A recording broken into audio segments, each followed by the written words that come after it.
Demand இருக்கு, loads இருக்கு. ஆனா ஏன் லாரி டிரைவர்ஸ் கஷ்டப்படுறாங்க? ட்ரக்கிங்ல இருக்கிற நிறைய பேருக்கு பிரச்சனை என்ன தெரியுமா? ஹால்டிங். ஃபர்ஸ்ட் டே ஹால்டிங்க்கு யாரு காசு தரதே இல்லை. ஆனா ஒரு ஓனருக்கு டெய்லி சர்வைவலுக்கு எவ்வளவு தேவை? 3300 ரூபாயிலிருந்து 5000 ரூபா. முதல் 4-5 வருஷத்துக்கு ப்ராஃபிட் பத்தி யோசிக்க கூட முடியாது. இருக்கிற பணத்தெல்லாம் போட்டுட்டு எப்படியாச்சும் சமாளிக்கணும்னு தான் பார்ப்பாங்க. டிமாண்ட் இருக்கு, லோட்ஸ் இருக்கு. ஆனா ஏன் லாரி டிரைவர்ஸ் கஷ்டப்படுறாங்க? ஒரு ட்ரிப்புக்கு வர அமௌண்ட்டை பார்த்தீங்கன்னா பெருசாக தெரியும். 50,000, 60,000, 1,20,000 வரைக்கும் இருக்கும். ஆனால் கையில் ஒன்றுமே நிற்காது. லோடிங்லேருந்து அன்லோடிங் வரைக்கும் எல்லா ஸ்டேஜ்லேயும் காசு ரொட்டேஷன் நடக்கும். அப்புறம் ஏன் ப்ராஃபிட் மார்ஜின் இவ்வளோ சின்னதாக இருக்குது? இந்த வீடியோவில் அதை பற்றி டீட்டெயிலாக பார்க்கலாம். ஸோ ஸ்கிப் பண்ணாமல் பாருங்கள். Welcome to logics by FR8. இந்த இண்டஸ்ட்ரியோட பிக்கஸ்ட் ப்ராப்ளம் என்ன தெரியுமா? யார் கையிலுமே காசு நிற்காது. புரோக்கர்ஸ், டிரான்ஸ்போர்ட்டர்ஸ், ட்ரக் ஓனர்ஸ் கூட நிறைய நேரம் நெகட்டிவ் கேபிட்டலில் தான் பிஸ்னஸே ரன் பண்ணுவாங்க. ஆல்ரெடி நான் லாஜிஸ்டிக்ஸ் கேஷ் ஃப்ளோ பற்றி ஒரு வீடியோ பண்ணியிருக்கேன். பேங்க்ஸ் எப்படி சப்போர்ட் பண்ணுறாங்கன்னு டீட்டெயிலாக எக்ஸ்பிளைன் பண்ணியிருக்கேன். லிங்க் பயோவில் இருக்கும், செக் பண்ணி பாருங்கள். இப்போ ஒரு ட்ரக் ஓனரோட லைஃபை கொஞ்சம் க்ளோஸாக பார்க்கலாம். ஒரு 32 ஃபீட் மல்டி எக்ஸல் வச்சிருக்காருன்னா அவருக்கு மந்த்லி இஎம்ஐயே 70,000 வரும். டிரைவர் சேலரி ஒரு 30,000. இது ரெண்டும் சேர்ந்தா 1 lakh மந்த்லி ஃபிக்ஸ்ட் காஸ்ட் அவருக்கு இருக்கும். இது 30 நீங்கள் டிவைட் பண்ணிங்கன்னா ஒரு நாளைக்கு 3300 ரூபா ஏர்ன் பண்ணணும். பண்ணலன்னா லாஸ் தான். இது மினிமம் தான். ஆக்சுவலாக நீங்கள் சேஃபாக ரன் பண்ணணும்னா ஒரு 5000 வரைக்கும் ஏர்ன் பண்ணாதான் சமாளிக்கவே முடியும். ட்ரக்கிங்கில் இருக்கிற நிறைய பேருக்கு பிரச்சனை என்ன தெரியுமா? ஹால்ட்டிங். ட்ரக் லோடிங்க்கு வெயிட் பண்ணணும், அன்லோடிங்க்கு வெயிட் பண்ணணும், வேர் ஹவுஸ்க்கு கேட்டில் நிற்கணும், வெயிலில் நிற்கணும். ஆனால் அந்த சிஸ்டமில் யாருமே அதை சீரியஸாக எடுத்துக்க மாட்டாங்க. ஃபர்ஸ்ட் டே ஹால்ட்டிங்க்கு யாரும் காசு தரதே இல்லை. செகண்ட் டேனா ஒரு 1500 ரூபாயிலேருந்து 2000 ரூபா தருவாங்க. அதுவே 3வது நாள், 4வது நாள், 5வது நாள் அப்படின்னா 2500 ரூபாயிலேருந்து 3000 ரூபா தான் தருவாங்க. ஆனால் ஒரு ஓனருக்கு டெய்லி சர்வைவலுக்கு எவ்வளோ தேவை? 3300 ரூபாயிலேருந்து 5000 ரூபா. தேட்டரில் படம் 10 நிமிஷம் லேட்டாக போட்டாலே நம்மளுக்குலாம் கோவம் வரும். ஆனால் இங்கே 40 லட்ச ரூபா ட்ரக்கு 5 நாள் சும்மா நிற்கிறத நம்ம நார்மலாக ட்ரீட் பண்ணுறோம். இதுதான் ஆக்சுவல் ப்ராப்ளம். ஒரு ட்ரக் சும்மா நின்னா எவ்வளோ லாஸ் தெரியுமா? அந்த ட்ரக் சும்மா நின்னாலும் இஎம்ஐ 1500 ரூபா கொடுக்கணும். இன்சூரன்ஸ் டேக்ஸ்க்கு ஒரு 300 ரூபா, டிரைவருக்கு ஒரு 700 ரூபா, மிஸ் டர்னிங்ஸ் ஒரு 3500 ரூபா, மெயின்டெனன்ஸ்க்கு எக்ஸ்ட்ரா. அப்படின்னா 6000 ரூபா காலி. ட்ரக் சும்மா நின்னா ப்ராஃபிட் எதுவுமே வராது. நெக்ஸ்ட் பிரச்சனை வந்து ஃபைனான்ஸ் இன்ட்ரெஸ்ட். சின்ன ஓனர்ஸ்க்கு லோன் இன்ட்ரெஸ்ட் 18% மேலே போகுது. ஹிடன் சார்ஜஸ், பெனால்டிஸ், ஆல்ரெடி ஹெவியான இஎம்ஐ. அவங்க மைண்ட் செட்டே சிம்பிளாக தான் இருக்கும். ஃபர்ஸ்ட் இஎம்ஐ முடிக்கணும். முதல் 4-5 வருஷத்துக்கு ப்ராஃபிட் பற்றி யோசிக்க கூட முடியாது. இருக்கிற பணத்தெல்லாம் போட்டுட்டு எப்படியாச்சும் சமாளிக்கணும்னு தான் பார்ப்பாங்க. இப்போ டிரான்ஸ்போர்ட்டர் சைடில் பார்த்தா அவங்களுக்கும் ஈஸி இல்லை. ட்ரக் அரேஞ்ச் பண்ணுவாங்க, லோடை கனெக்ட் பண்ணுவாங்க. ட்ரக் ஓனருக்கு அட்வான்ஸ் அண்ட் பேலன்ஸ் ரெண்டுத்தையுமே அவங்க தான் கொடுப்பாங்க.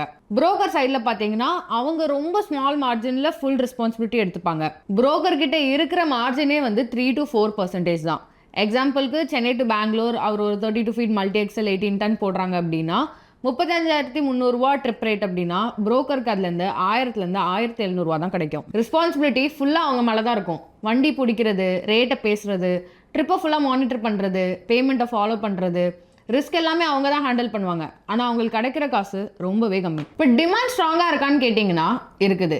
இ-காமர்ஸ் பூம் ஆகுது, டோர் ஸ்டெப் டெலிவரி அதிகம், டெய்லி கன்சம்ஷனும் இருக்குது, லோட்ஸும் அதிகமாக இருக்குது, அதே அளவுக்கு ஒர்க்கும் இருக்குது. ஆனால் பிரச்சனை என்னென்னா ப்ராஃபிட் இல்லை.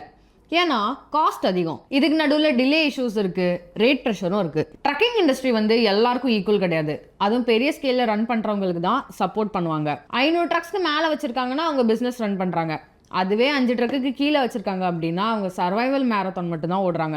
ஒரு பெரிய ஃப்ளீட் ஓனருக்கு நீங்கள் லோன் இன்ட்ரெஸ்ட் பார்த்தீங்கன்னா 8-லேருந்து 9%குள்ளேயே கிடைக்கும். ஆனால் அதே டைமில் ஒரு சின்ன ஓனர் போய் லோன் எடுத்தாங்கன்னா 14%, 16%, சில டைம் 18% வரைக்கும் போகும். அதுக்கு அவர் வெளியே வட்டிக்கு வாங்கினாரு அப்படின்னா அது ஸ்பீட் வட்டி, மீட்டர் வட்டின்னு நிறைய காசு வாங்குவாங்க. அவர் ஸ்டார்ட் பண்ணும்போதே லாஸில் தான் ஸ்டார்ட் பண்ணுவார். ஏன்னா பெரிய ஃப்ளீட் ஓனர்ஸ்க்கு ஆல்ரெடி கான்ட்ராக்ட்ஸ் இருக்கும்.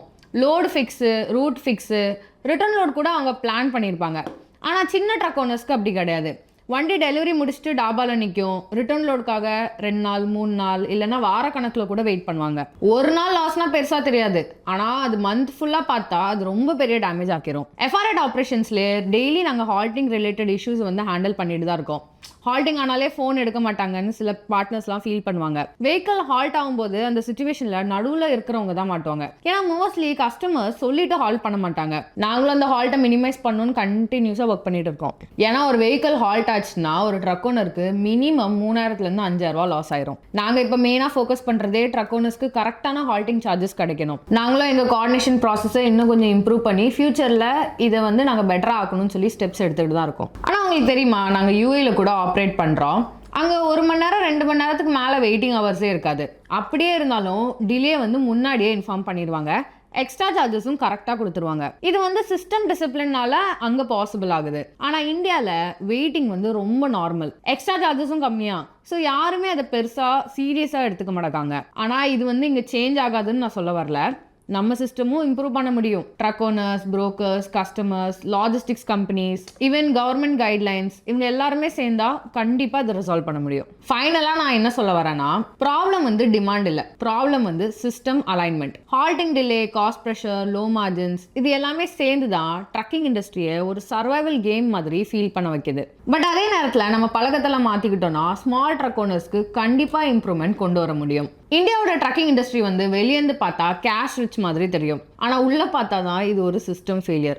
எல்லாரும் வேலை செய்வாங்க, எல்லார் கையிலையும் காசு போகும், ஆனால் யார்கிட்டையுமே அந்த காசு நிற்கிறது இல்லை. ஆனால் இதை ஃபிக்ஸ் பண்ண முடியாத ப்ராப்ளம் இல்லை. ஆனால் இண்டஸ்ட்ரியில் இருக்கிறவங்க எல்லாருமே கொஞ்சம் ரெஸ்பான்சிபிலிட்டிஸ் எடுத்தா கண்டிப்பாக ஹால்ட்டிங் டைமை ரெடியூஸ் பண்ண முடியும், மார்ஜினே இம்ப்ரூவ் பண்ண முடியும். நீங்கள் உங்கள் லாபத்தை எப்படி அதிகப்படுத்துறீங்க, இந்த மாதிரி இஷ்யூஸ்லாம் நீங்கள் ஃபேஸ் பண்ணுவீங்களாங்கிறது கமெண்ட்ஸில் சொல்லுங்கள். தேங்க்யூ ஃபார் வாட்சிங்.